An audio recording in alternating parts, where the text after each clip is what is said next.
Hola clases, ¿qué tal? Bienvenidas a una nueva video lección más de mí, una nueva clase de FOL que seguro que estáis esperando. Bueno, espero que en este vídeo, a diferencia del anterior, no se cuele el sonido de obreros haciendo reparaciones o reformas, no sé muy bien qué narices está pasando, que se coló en el anterior vídeo, ¿vale? Taladros y ruidos que, vamos, parecía que estaban haciendo derribos por aquí cerca. Pero bueno, en fin, se hará lo que se pueda. No depende de mí, tampoco me puedo ir al parque a grabar los vídeos, así que bueno, es lo que hay. En la videoclase anterior comenzamos a ver el factor de riesgo relacionado con las condiciones de seguridad y en concreto el primero de los subagentes, que era agentes físicos. Vimos los factores de riesgo relacionados con las vibraciones, con las radiaciones. ¿Y con cuál era el otro? Bueno, y con otro más, ahora mismo no me acuerdo, no voy a repetir esta intro, ¿vale? Y hoy vamos a ver los otros dos restantes, que son la iluminación y la temperatura. Así que nada, a por ello. El ruido era el otro agente físico que para nada acabo de mirar para acordarme, no, se estaba poniendo a prueba, así que nada, prueba superada. El primer factor de riesgo que vamos a ver hoy es la temperatura. Mirad, en general los seres humanos, nuestra temperatura, la temperatura de nuestro cuerpo, se encuentra aproximadamente en torno a los 37 grados centígrados. Habrá gente que tenga una temperatura en reposo algo más baja, 36,5, quizá un poquito menos incluso, y habrá gente que tenga temperaturas en reposo por encima de los 37, ¿vale? Pero en general todos debemos tener una temperatura aproximadamente de 37 grados centígrados. Esto es importante. ¿Por qué? Pues porque si sube mucho la temperatura del cuerpo o si baja mucho la temperatura del cuerpo, empiezan a pasar cosas desagradables. Que pueden ser desde mareos, podemos perder la conciencia, podemos sentir dolores de cabeza, irritabilidad o incluso llegar a la muerte, ¿vale? Razón por la cual nuestro cuerpo, que es inteligente, muchas veces nuestro propio cuerpo es más inteligente que nosotros mismos, tiene una serie de mecanismos que se activan de manera automática para regular nuestra temperatura, esa temperatura de 37 grados centígrados. Así, si por ejemplo hace mucho calor y la temperatura de nuestro cuerpo comienza a subir porque hace calor o porque estamos haciendo un esfuerzo físico intenso, se produce un mecanismo que es el del sudor. ¡Ah, qué asco, Pepe, el sudar, qué poco me gusta! Pues no, el sudor es fantástico, el sudor es buenísimo, porque el sudor lo que hace es refrigerar tu cuerpo, ¿vale? Esas gotitas de agua que exudamos de nuestra piel lo que hacen es reducir la temperatura de nuestro cuerpo y evitan que puedan pasar cosas peores, trastornos realmente muy desagradables. En un sentido contrario, si la temperatura desciende mucho, nuestro cuerpo empezará a tiritar, ¿vale? De manera incontrolada, nuestros músculos comenzarán a sufrir espasmos. ¿Eso es malo? No es malo, al contrario, es un mecanismo del cuerpo. Lo que está haciendo es que, como tú no te estás moviendo, los músculos de manera espontánea se empiezan a movilizar, ¿vale? Para aumentar la temperatura del cuerpo, empiezan a hacer un pequeño ejercicio, entre comillas. Lo que acabo de decir no es muy científico, pero creo que se ha entendido, ¿vale? Por lo tanto, esos mecanismos reguladores de la temperatura de nuestro cuerpo es bueno que estén presentes. Ahora, lo ideal sería que todos pudiésemos trabajar en un entorno de confort térmico, ¿vale? Confort térmico significa estar en una situación en la cual uno se encuentra bien, es decir, uno no se fija en la temperatura. No sé ahora mismo tú que estás viendo este vídeo si sientes frío o si sientes calor. Si no sientes ninguna de las dos cosas es que te encuentras en situación de confort térmico. Lo contrario sería estrés térmico, que es una situación en la cual, bueno, pues debido a la temperatura o bien por arriba o bien por debajo, bien porque haga calor o bien porque haga frío, comenzamos a notar esa temperatura, ese calor o ese frío que empieza a pasar factura a nuestro cuerpo. Estrés térmico que debemos de combatir por todos los medios, porque de lo contrario pueden comenzar a producirse unos daños para nuestra salud que vamos a ver a continuación. En cuanto a los daños producidos por el calor, tenemos diferentes manifestaciones. La primera y más importante sería el golpe de calor, pero no es la única. Tenemos, antes de llegar al golpe de calor, otros estadios por los que nuestro cuerpo puede pasar. Uno de ellos es el calambre por calor. El calambre por calor es un calambre, ciertamente, pero no hay que confundirlo con los calambres que se producen al realizar ejercicio físico. Aquellos de vosotros que practicáis deporte regularmente, pues sabéis que en ocasiones se producen calambres que son desagradables. El calambre por calor se puede producir al realizar ejercicio físico, es verdad, pero también se puede producir porque estemos en un entorno caliente, en el que aunque no estemos realizando deporte, pues la temperatura de nuestro cuerpo se eleve, ¿vale? Bueno, es, como comento, una sensación desagradable, los músculos de nuestro cuerpo comienzan a temblar, a agitarse de manera incontrolada y bueno, pues se puede combatir con estiramientos de tipo pasivo. También tenemos el agotamiento por calor. Es una situación cíclica que se produce en algunas personas cuando las temperaturas aumentan. Suele venir acompañado de mareos, suele venir acompañado de vómitos y de otras sensaciones, pues como comento, nada agradables. Y finalmente tenemos el golpe de calor, que es el más importante y el más peligroso de todos estos daños que el calor puede producir. En el libro se recoge algo que no sé si es una errata o no sé si es una exageración o qué es lo que pasa, pero dice que el golpe de calor pues se suele producir entre 42 y 44 grados centígrados de nuestra temperatura corporal.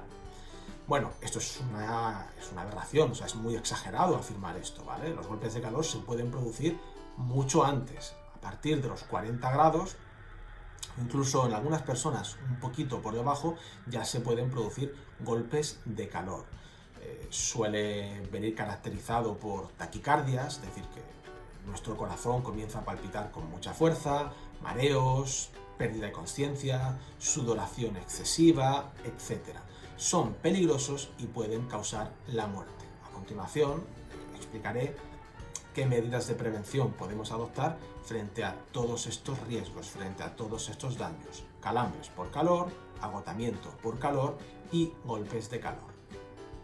En cuanto a los daños que el otro aspecto de la temperatura puede causar a nuestro cuerpo, que es el frío, nos encontramos con los siguientes. En primer lugar, congelamientos, es decir, que una parte de nuestro cuerpo se enfría tanto que llega a congelarse.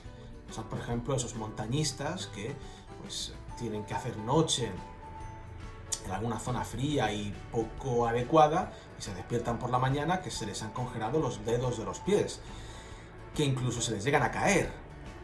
Y estas personas realmente no sienten un dolor extremo cuando los dedos se caen, incluso muchos ni se dan cuenta. El dolor viene después, cuando la temperatura del cuerpo vuelve a la normalidad, empieza a fluir la circulación de la sangre y entonces sí que es una sensación extremadamente dolorosa, ¿vale?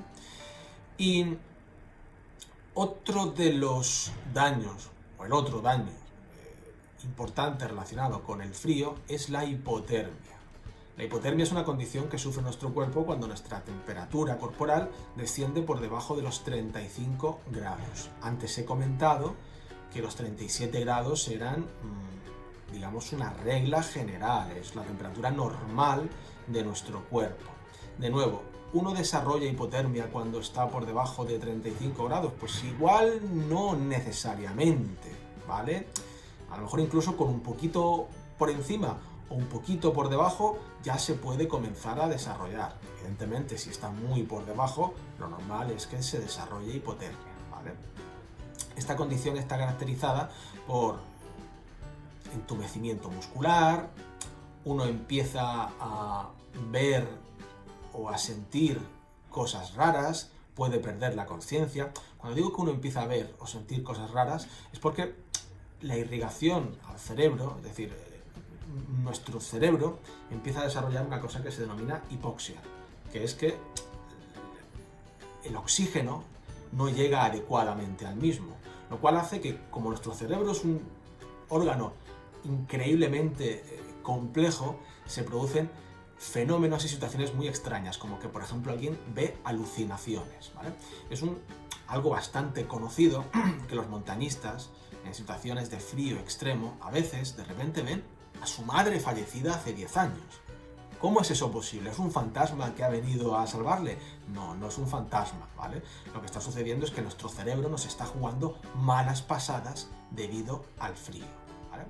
En cuanto a las medidas de prevención y protección que los trabajadores disponemos para combatir contra la temperatura, ya sea esta por excesiva, es decir, por calor, o ya sea esta por reducida, es decir, por frío, son las siguientes.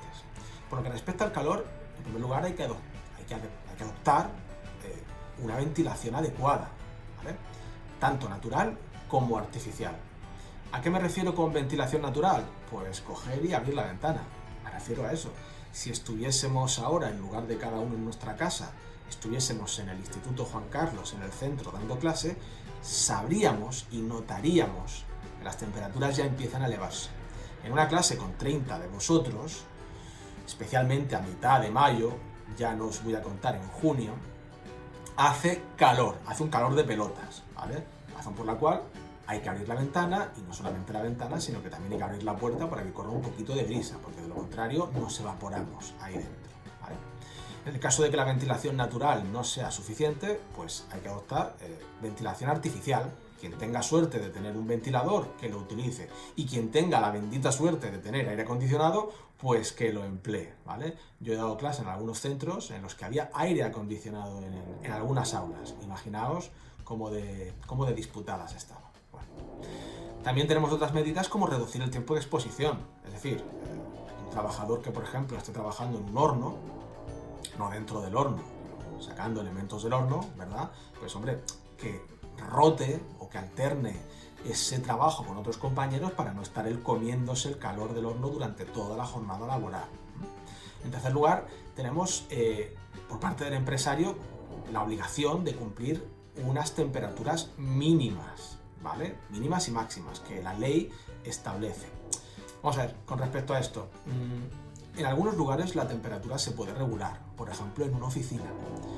En el campo, en julio, ¿se puede regular la temperatura? ¿Puedes coger y aplicar un giro de muñeca para bajar la temperatura mágicamente con un termostato maravilloso y divino que aparezca? No se puede.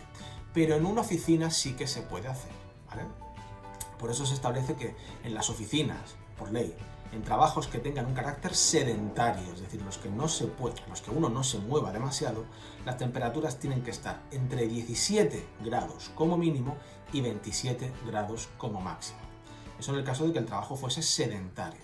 Si el trabajo fuese ligero, es decir, en el que hay que moverse un poquito más, la temperatura mínima estaría en 14 grados y la máxima estaría, si no recuerdo mal, en 25, ¿vale? Pues eso sí que se puede adaptar. Y si las temperaturas están por debajo de esos mínimos o están por encima de esos máximos, se está incumpliendo la ley y algo habrá que hacer al respecto.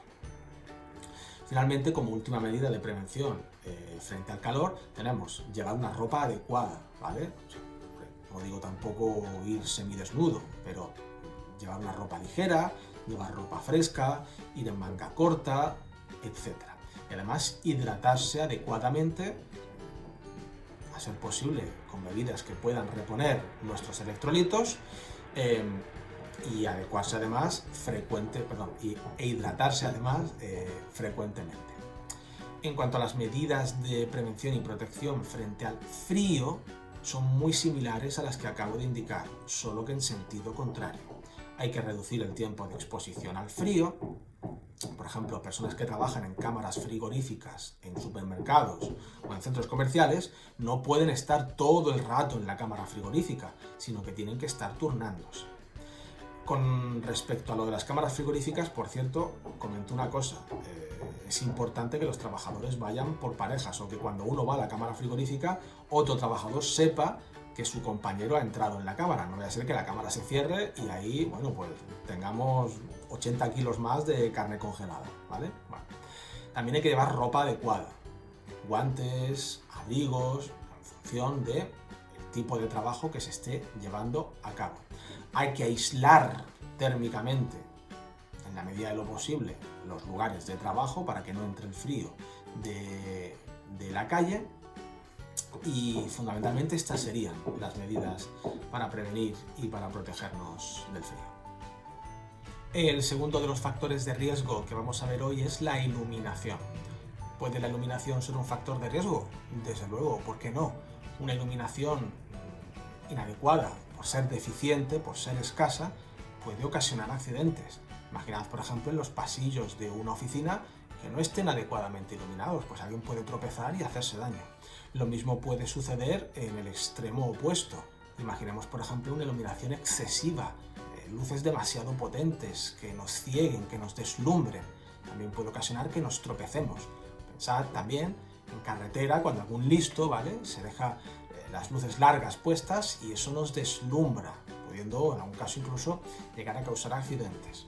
No obstante, los daños que la iluminación puede causar no se limitan únicamente a causar accidentes, también pueden causar otros daños más sutiles, pero igual de importantes, como por ejemplo causarnos problemas permanentes en la visión si resulta que como consecuencia de la iluminación inadecuada, por ser deficiente, eso nos obliga a forzar la vista, ¿vale?, a prestar más atención. Al cabo de los meses y al cabo de los años, nuestra salud visual, la salud de nuestros ojos, puede verse deteriorada. En relación con la iluminación, hay dos unidades de medida que es conveniente conocer. El libro solamente recoge una, pero yo voy a hablar en este vídeo de dos. La primera son lo que se denomina lux, los lux o los luxes, como prefiráis, ¿vale? Los lux, mejor dicho. Los lux es una unidad de medida que lo que refleja es la cantidad de luz que llega a una superficie determinada. No conviene confundir los lux con los lumen o los lúmenes, ¿vale? Son dos unidades diferentes. Los lumen lo que refleja es la cantidad de potencia, la potencia bruta, ¿vale?, que una determinada luminaria, que una fuente de luz es capaz de emitir. Sé que pueden parecer lo mismo, lux que lumen, pero no es lo mismo. Vamos a pensar, por ejemplo, en una misma luminaria, una misma fuente de luz, por ejemplo, una linterna, ¿de acuerdo? Imaginemos una linterna, la encendemos en mitad de la noche, una noche muy oscura, ¿de acuerdo? Esa luz es de una determinada potencia, es la que la linterna tiene porque viene recogida en las especificaciones técnicas, tiene unos determinados lúmenes. Sin embargo, ¿cuánto soy capaz de iluminar con esa linterna en mitad de una noche en la que no hay estrellas y en la que no hay luna y no hay ningún otro tipo de luz alrededor? Pues muy poquito, muy poquito. Sin embargo, pensad esa misma linterna en una habitación cerrada, lo más pequeña que podéis imaginar, ¿vale? Una habitación de 1 metro cuadrado.